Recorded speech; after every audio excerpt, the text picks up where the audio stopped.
Kapal selam merupakan salah satu alutsista yang paling sulit untuk dideteksi. Sejak kemunculannya hingga saat ini, kapal selam menjadi sosok paling menakutkan di lautan.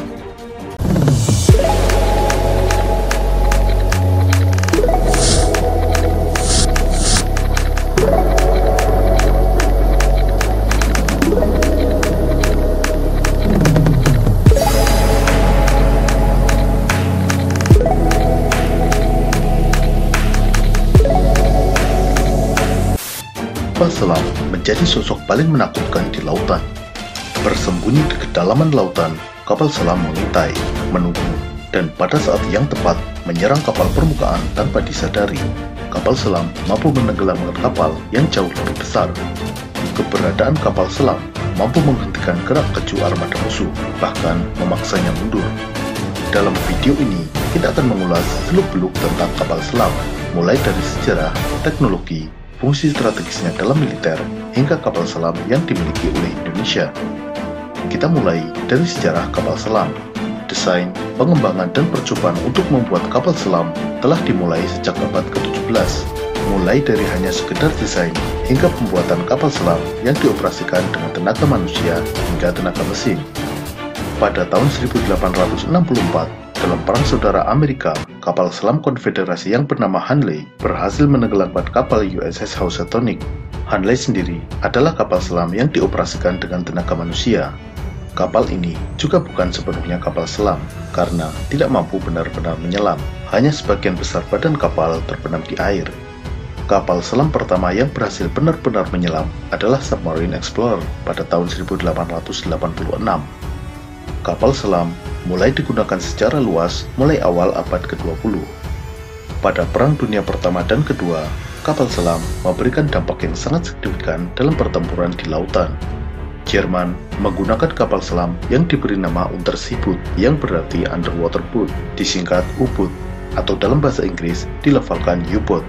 Selama Perang Dunia Pertama, U-boat milik Jerman menenggelamkan lebih dari 5.000 kapal sekutu, baik kapal perang maupun kapal dagang. Dalam Perang Dunia Kedua, 3.000 kapal sekutu terdiri dari 175 kapal perang dan 2.825 kapal dagang ditenggelamkan oleh U-boat Jerman. Meskipun di akhir perang, Jerman juga kehilangan 70% armada kapal selamnya. Pada saat Perang Falkland atau Perang Malvinas, kapal selam Inggris HMS Conqueror berhasil menenggelamkan kapal jelajah Argentina yang bernama General Belgrano.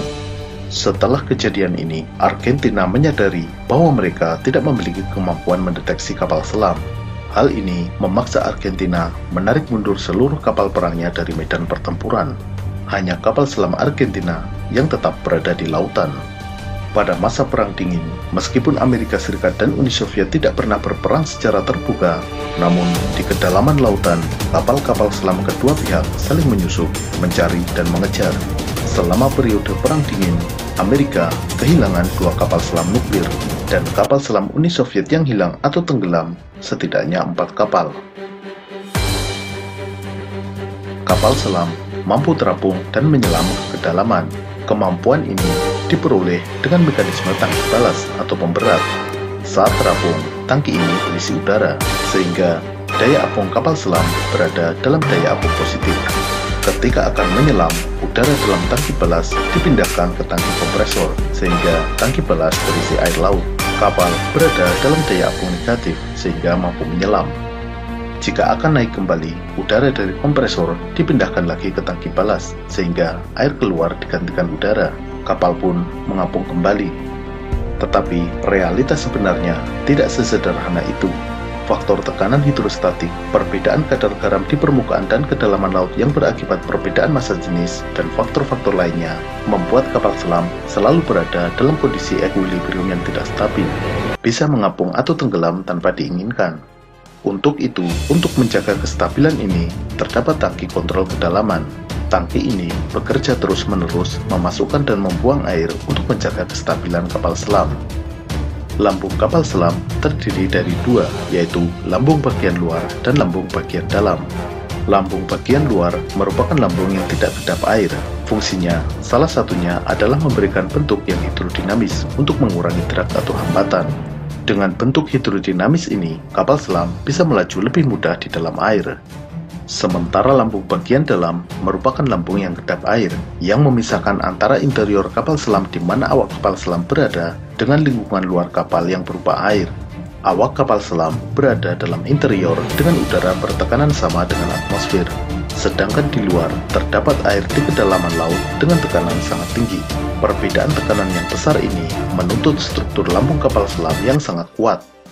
Jika ada kesalahan, baik dari perancangan, material, atau proses pembuatan, maka kapal selam bisa berpotensi remuk terkena tekanan air yang sangat besar. Untuk itu, kapal selam menggunakan material khusus. Kapal selam Indonesia yang dibeli dari Korea Selatan menggunakan material baja HY100.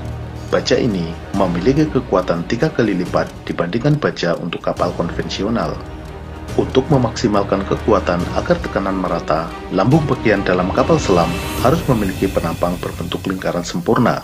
Pembuatan kapal selam kelas Changpuku dengan diameter 6,3 meter, penampangnya berbentuk lingkaran dengan toleransi error maksimal 0,2 mm.